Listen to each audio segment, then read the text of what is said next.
Article 243ZB of the Indian Constitution addresses the application of the provisions related to panchayats in union territories. This article falls under Part 9 of the Constitution, which deals with panchayats, local self-government institutions in rural areas.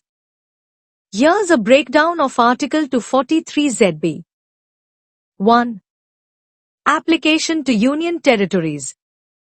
The provisions related to panchayats apply to union territories as well, similar to how they apply to states. 2. Modifications for union territories.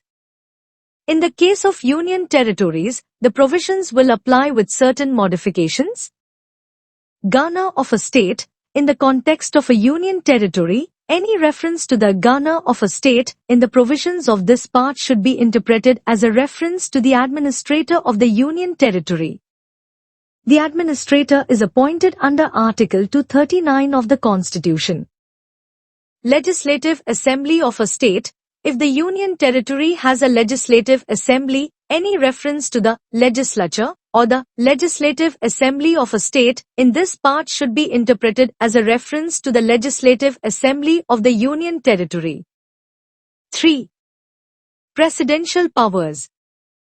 The President of India has the authority to make modifications to the application of these provisions in union territories. By public notification, the President can direct that the provisions of this part, related to panchayats, will apply to a union territory or any part of it with certain exceptions or modifications. This gives flexibility in applying the panchayat provisions in different union territories based on their unique administrative and governance needs.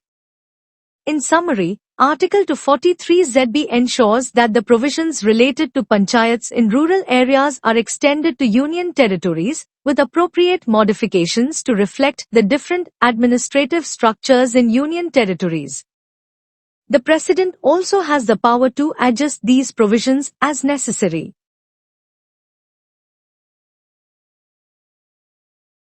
The Constitution of India. Part 9A. The Municipalities. Article 243ZB. Application to Union Territories.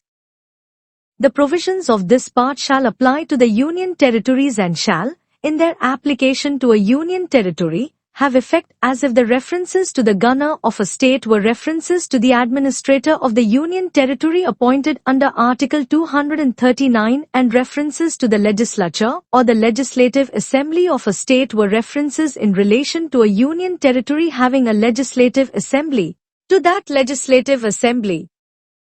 Provided that the President may, by public notification, direct that the provisions of this part shall apply to any union territory or part thereof subject to such exceptions and modifications as he may specify in the notification.